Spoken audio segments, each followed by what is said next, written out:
Dans cette présentation, on va voir la première précaution standard qui est l'hygiène des mains. En milieu de soins, la transmission de germes se fait principalement par les mains et elle est responsable de nombreuses infections associées aux soins.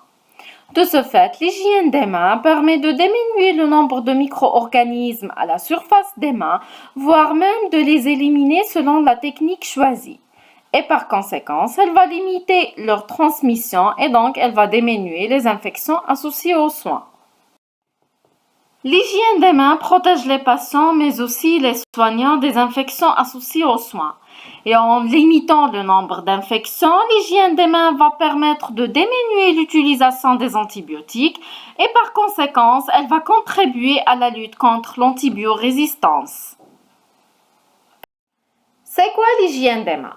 L'hygiène des mains, c'est un traitement des mains par un savon liquide non médicamenteux ou bien un produit qui peut être un savon gel ou solution ayant ou non une activité antimicrobienne ciblée sur les micro-organismes de la flore cutanée afin de prévenir leur transmission. Compte tenu de la présence de micro-organismes sur la peau, y compris la peau saine et l'environnement proche du patient, effectuer une hygiène des mains avant tout contact avec un patient, après tout contact avec le patient, avant un geste aseptique, après un risque d'exposition à un produit biologique d'origine humaine et après tout contact avec l'environnement du patient. On doit aussi pratiquer une hygiène des mains lorsqu'on passe d'un patient à un autre. Lors de tout soin ayant préalable à l'hygiène des mains, le soignant doit avoir des mains sans bijoux ni montre, des ongles courts sans vernis ni faux ongles et des avant-bras découverts. Selon le niveau de risque de l'activité de soins et les indications, on a 5 types d'hygiène des mains. Le lavage simple, le lavage hygiénique, la friction hygiénique, le lavage chirurgical et la friction chirurgicale. Parmi ces 5 types, on va détailler les 2 techniques d'hygiène des mains les plus pratiquées, qui sont le lavage simple et la friction hygiénique. Les objectifs du lavage simple sont d'éliminer les salissures et de réduire la flore microbienne présente sur nos mains. Le lavage simple des mains est indiqué dans les situations suivantes.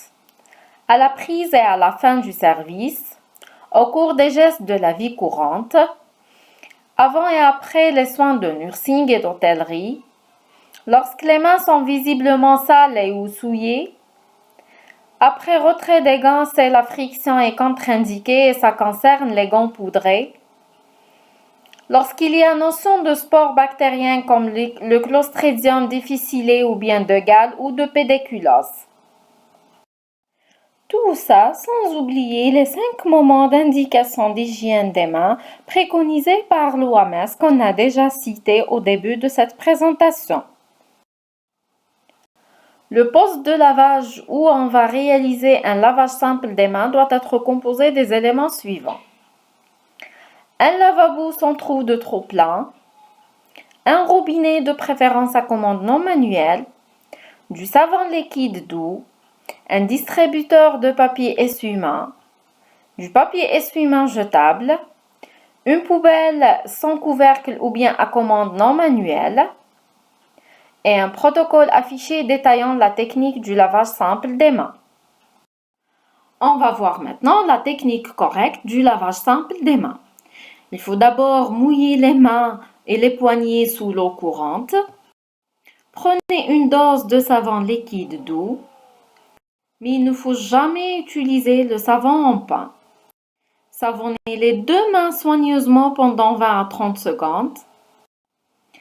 N'oubliez pas d'insister sur les espaces interdigitaux, le pourtour des ongles et les poignets. Et à la fin, rincez abondamment les mains et les poignets sous l'eau courante.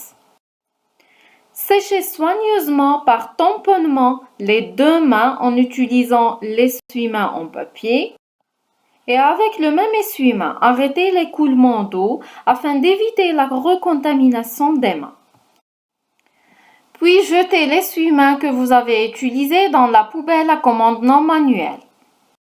On va voir maintenant la friction hydroalcoolique. La désinfection des mains par friction avec un produit hydroalcoolique est la technique de référence d'hygiène des mains en l'absence de contre-indication, car elle est efficace et rapide pour inactiver les micro-organismes, elle est simple sans avoir recours à un point d'eau et elle est mieux tolérée par la peau que le lavage simple à l'eau et au savon, car les produits hydroalcooliques contiennent des émollients entraînant moins de sécheresse et d'irritation de contact que le lavage simple. La friction hydroalcoolique a pour objectif de diminuer la flore résidente, d'éliminer la flore transitoire par une action antimicrobienne et par conséquence de limiter la transmission croisée des micro-organismes. Et pour une meilleure observance de la friction hydroalcoolique, on a besoin d'un produit hydroalcoolique dans un flacon ou bien dans un distributeur et d'un protocole affiché détaillant les étapes de la technique de la friction hydroalcoolique. Les indications de la friction hydroalcoolique sont celles du lavage simple, sauf les situations suivantes. Avant la prise du service, au cours des gestes de la vie courante et dans les contre-indications suivantes. Lorsque les mains sont visiblement souillées ou lésées, lorsque les mains sont mouillées ou bien poudrées ou talquées. Et il ne faut pas utiliser aussi la solution hydroalcoolique lorsqu'il y a une infection par une bactérie sporulée comme le Clostridium difficile ou bien en cas de gale, parce que dans ces situations-là, la solution hydroalcoolique n'a aucune efficacité et il faut d'abord réaliser un lavage simple des mains. Et maintenant, on va voir la technique de la friction hydroalcoolique. D'abord, il faut mettre une dose du produit hydroalcoolique dans la paume de la main. Une dose, c'est à peu près 3 ml.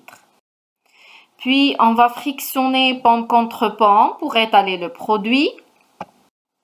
Puis, on va frictionner paume d'une main contre le dos de l'autre main et on fait ça pour les deux côtés. On passe à la friction d'une paume contre paume, doigt entrelacés pour insister sur les espaces interdigitaux. Puis le dos des doigts contre la paume de la main opposée avec les doigts emboîtés. Puis pouce droit dans la paume de la main gauche et vice-versa. Les extrémités des doigts dans la paume de la main opposée et on fait ça aussi pour les deux côtés. Et on termine par la friction des deux poignets.